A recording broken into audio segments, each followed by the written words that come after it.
Olá e bem-vindos. Hoje a gente vai se aprofundar no material do Sidney Borba, que parte de uma ideia, olha, bem provocadora. Uma ideia bem forte, né? Muito.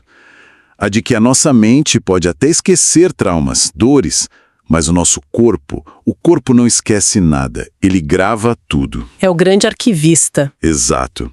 E a nossa conversa hoje é sobre um método que ele desenvolveu, o saneamento mental RM, que propõe um caminho bem diferente para a gente lidar com ansiedade, com bloqueios. Sabe? Aquelas coisas que a gente sente e não tem ideia de onde vem. A proposta é basicamente olhar menos para as histórias que a nossa cabeça cria e mais para o que está registrado no corpo mesmo. E é por aí que a gente vai. Pois é, a proposta é virar um mapa de cabeça para baixo. A gente está muito acostumado na terapia a começar pela mente, sabe? Pela conversa. Sim, pela narrativa. Isso, para tentar entender e só depois mudar uma sensação no corpo. Aqui o caminho é o inverso. Começa pela sensação no corpo para só então entender o que está rolando na mente e na emoção. E qual vai ser nosso objetivo aqui então? Nosso objetivo vai ser desvendar como isso funciona na prática. A gente vai ter que entender uns conceitos que ele traz, tipo lixo emocional. Nome forte. Pois é.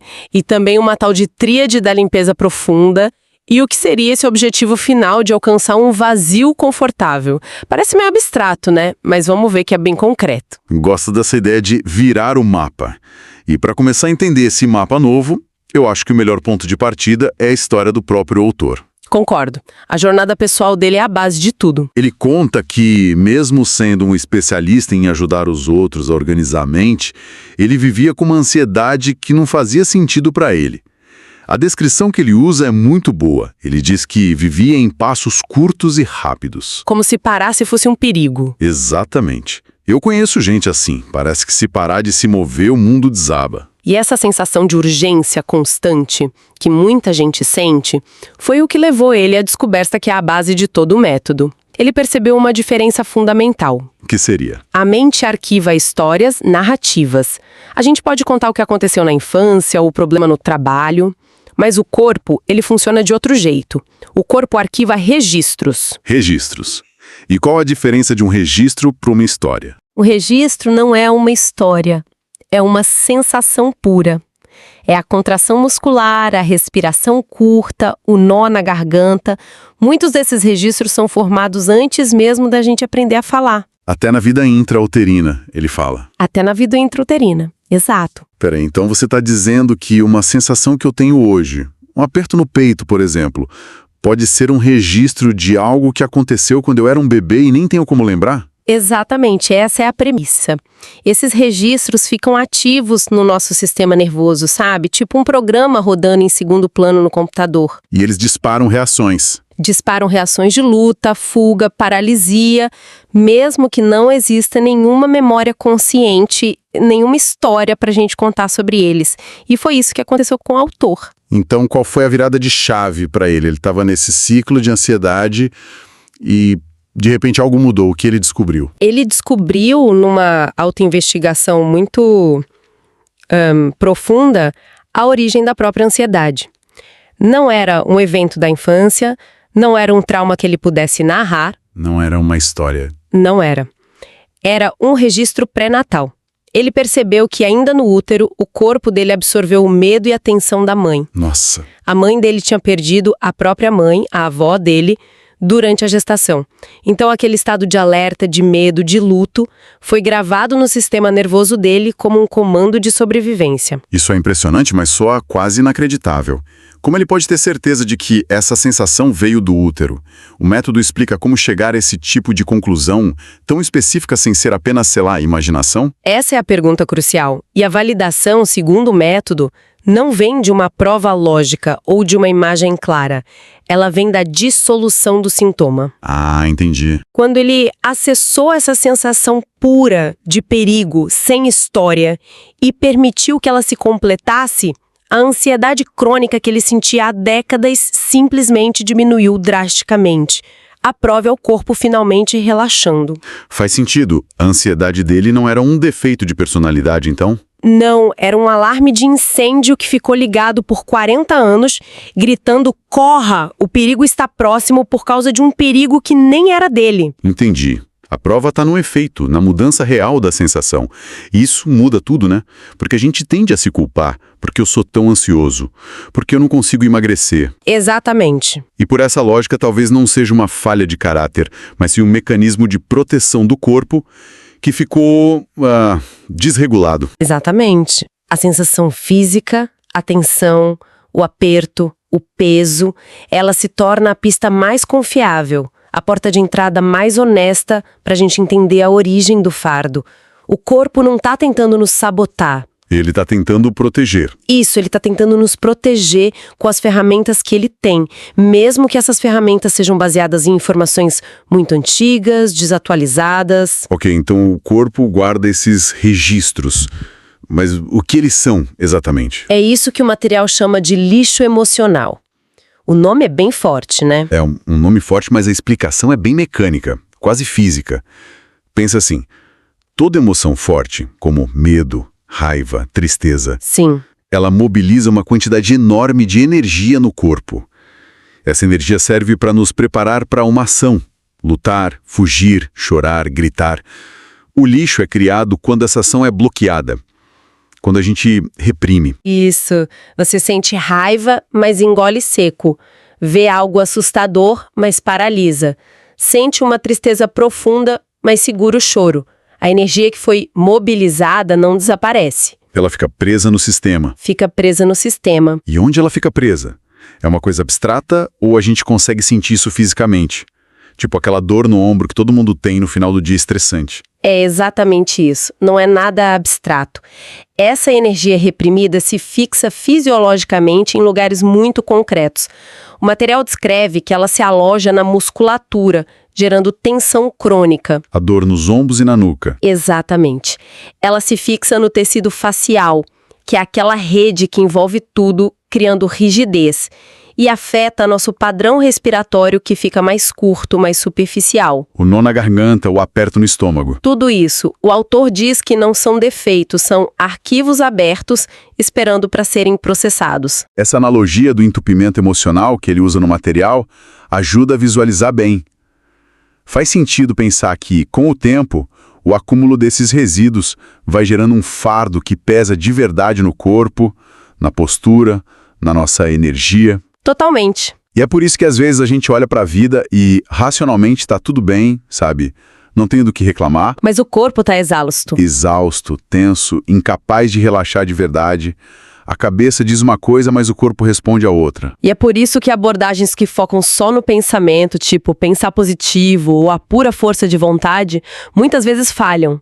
Elas são insuficientes porque atuam no nível da história, da narrativa, mas não removem o registro físico. Faz todo sentido.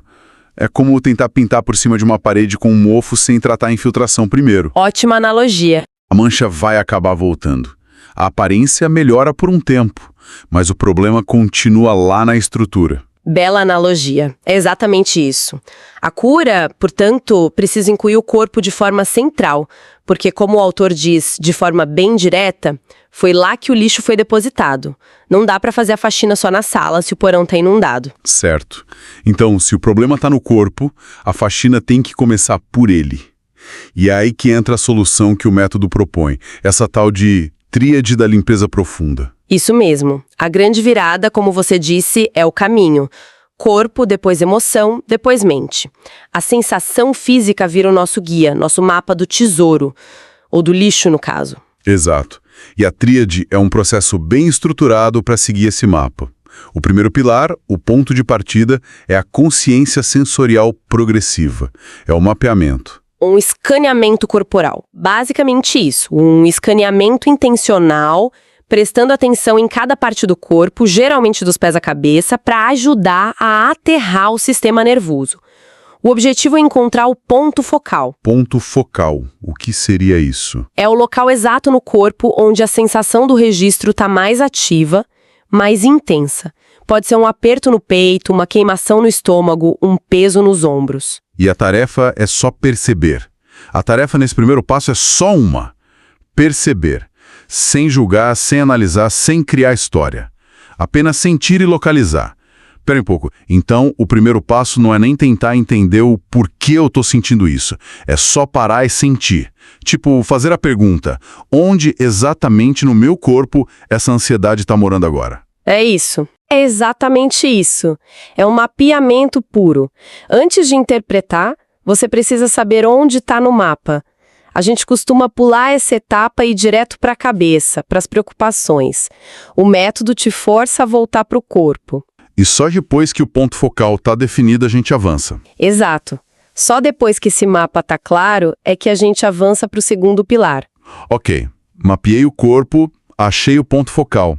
Qual é o próximo passo? O segundo pilar é a leitura corporal emocional. Agora é a hora da tradução. O objetivo é traduzir aquela sensação física pura em uma emoção pura. Como se faz essa tradução? O método usa algumas perguntas-chave, como a chamada pergunta de ouro. Se essa sensação física pudesse falar, o que ela diria?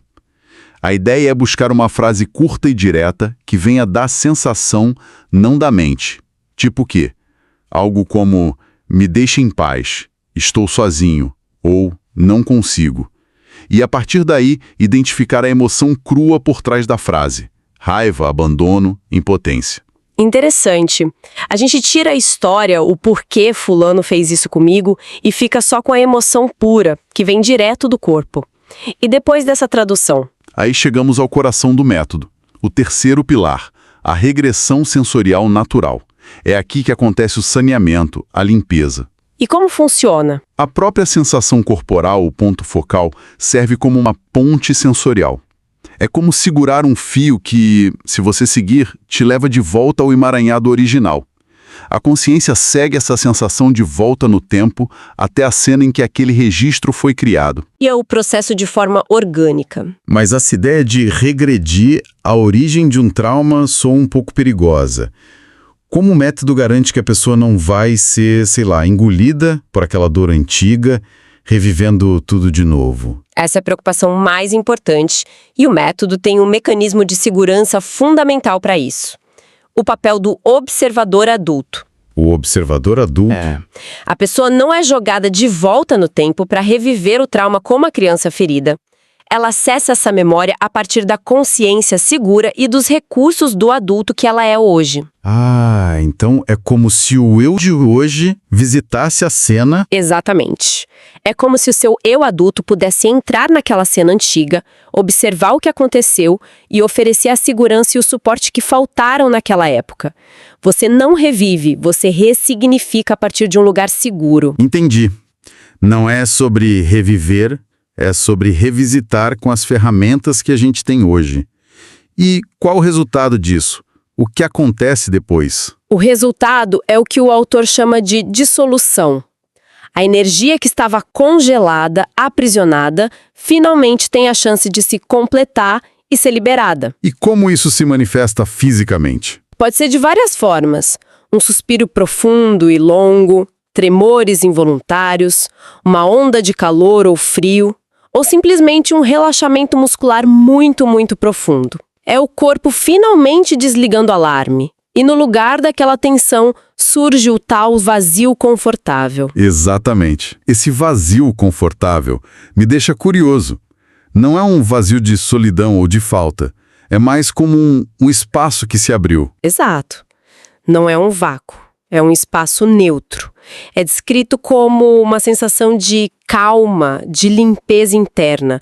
Um terreno fértil, sem o peso do passado, pronto para ser preenchido com novas sensações, como paz ou segurança. É o sistema nervoso voltando ao seu equilíbrio. Tudo isso é fascinante na teoria, mas para a gente entender como funciona na vida real, o material traz alguns exemplos. Aquele caso da Laura, que sentia um aperto constante no peito. Acho que ajuda a ver a tríade em ação. O caso da Laura é perfeito para isso. Ela chegou com essa queixa clássica, um aperto no peito e um medo difuso, sem causa aparente. Aquela sensação de que algo está errado, mesmo quando tudo está bem. E como foi o processo com ela? Aplicando o método, o primeiro passo foi o mapeamento. O ponto focal dela foi identificado com muita clareza. Uma pedra gelada no centro do peito. Que descrição forte, né? Muito forte.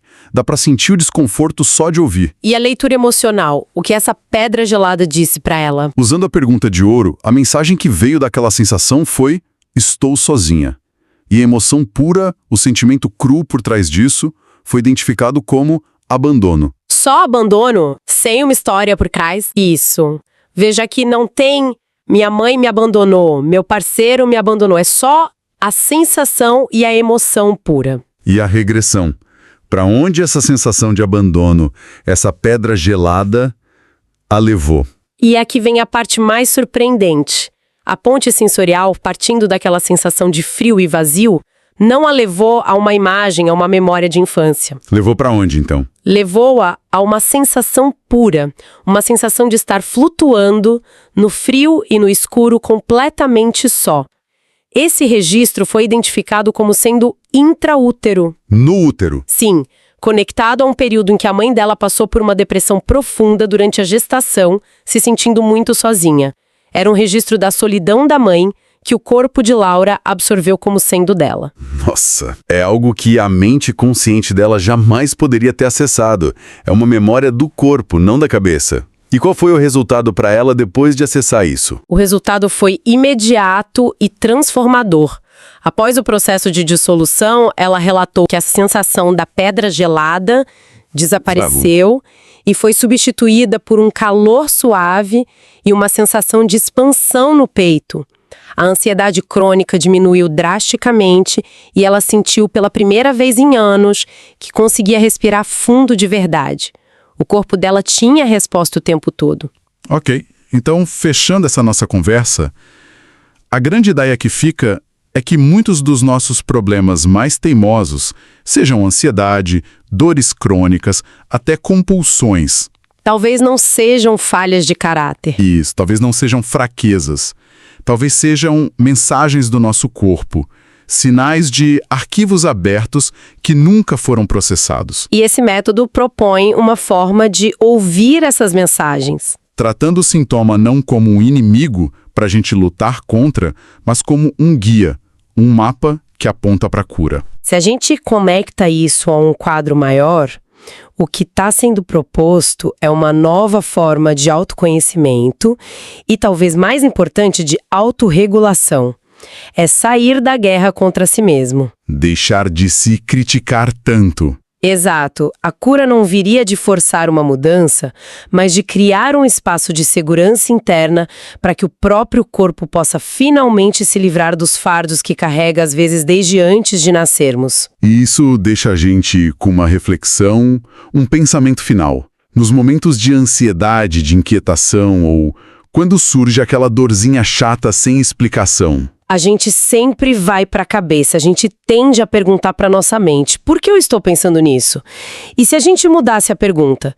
E se, antes de tudo, a gente se voltasse para o corpo e perguntasse, o que você está tentando me dizer agora?